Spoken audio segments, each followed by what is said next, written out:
আরে, নতুন নতুন কাজে 3টা কর্মচারী রাখলাম, এখন কার মধ্যে ইমান কতটুকু আছে কিছুই তো আমি জানি না। এক কাজ করি, 3 জনের ইমান পরীক্ষা করি, দেখি কার মধ্যে কতটুকু ইমান আছে।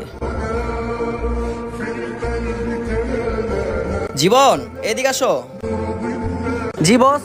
জীবন, তোমার পিছনে রডের কাজ হইতাছে, তুমি একটু যা দেখবা কাজ কি ঠিকমতো হইতাছে কিনা। আচ্ছা ঠিক আছে বস।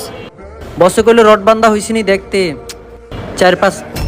আরে 500 টাকা আশেপাশে তো কাউরে দেখতাছি না, এক কাজ করি টাকাটা পকেটে ঢুকাইলাই।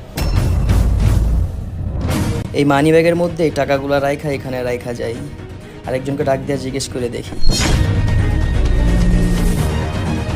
এই শুভ, জি বস। এইদিকে আসো। ডাকছেন আমারে? বাইকটা লক করে আসছে কিনা আমার তো খেয়াল নাই, তুমি একটু যায় দেখবা বাচ্চা পোলাপান কোনো ক্ষয়ক্ষতি করতেছে কিনা। জি মালিক, ঠিক আছে দেখতেছি। আশেপাশে তো কোনো পোলাপান নেই, দেখি গাড়ি লক আছে কিনা। আরে মানিব্যাগে এতগুলো টাকা, আশেপাশে তো কারো দেখতেছি না, টাকাটি লয়ে লই। রেজাউল শোনো, এদিকে আসো। আসতেছি বস। জি বস। রেজাউল, তুমি আমার একটা কাজ করে দাও। এই নাও, এখানে 20,000 টাকা আছে, আমার ব্যাংক অ্যাকাউন্টে অ্যাড করে দাও। ঠিক আছে বস। বস আপনি আমারে 500 টাকা বেশি দিয়ে দিচ্ছেন, বাকি টাকা জমা দিয়ে দিচ্ছি, এই যে 500 টাকা।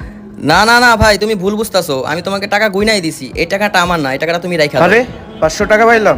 এই ছেলেটির ইমানদারির জন্য একটি লাইক তো দেওয়া উচিত। ভিডিও ভালো লাগলে শেয়ার করে দিবেন।